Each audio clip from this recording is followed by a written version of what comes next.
Shri P Sumod. Sir, പൊതുമേഖലയിൽ പ്രവർത്തിക്കുന്ന ഏക laptop നിർമ്മാതാക്കളായ കൊക്കോണിക്സിൻ്റെ പ്രവർത്തനങ്ങൾ കൂടുതൽ മെച്ചപ്പെടുത്താൻ സർക്കാർ നടത്തിയ പ്രവർത്തനങ്ങൾ വിശദീകരിക്കാം. സർ, നേരത്തെ കൊക്കോണിക്സ് തുടങ്ങിയപ്പോൾ നമുക്ക് 49 സ്വകാര്യ സ്ഥാപനങ്ങൾ 51 ആയിരുന്നു.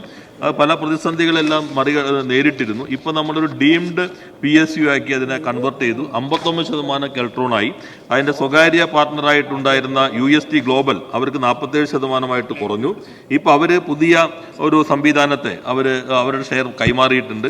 അതോടൊപ്പം തന്നെ വികസനത്തിനാവശ്യമായ പദ്ധതികൾ ആവിഷ്കരിച്ചിട്ടുണ്ട്. നമ്മൾ പുതിയ മോഡലുകൾ ഇപ്പോൾ തയ്യാറായി കഴിഞ്ഞു. ആ 4 മോഡലുകൾ നിലവിൽ വിപണിയിലുണ്ട്. ഇതുകൂടാതെ 2 പുതിയ മോഡലുകൾ കൂടി വിപണിയിൽ ഇറക്കാനാണ് ശ്രമിക്കുന്നത്. 3 കോടി രൂപയുടെ മെച്ചപ്പെട്ട വിൽപ്പന ഇപ്പോൾ ഇതിൻ്റെ ഭാഗമായി ഈ സാമ്പത്തിക വർഷം കൊക്കോണിക്സിന് കൈവരിക്കാൻ കഴിഞ്ഞു. മറ്റു ഉൽപ്പന്നങ്ങളിലേക്കും ഈ പങ്കാളിയുമായി ചേർന്ന് പുതിയ ഉൽപ്പന്നങ്ങളിലേക്ക് പോകാൻ ഇപ്പോൾ കൊക്കോണിക്സ് ശ്രമിക്കുകയാണ്.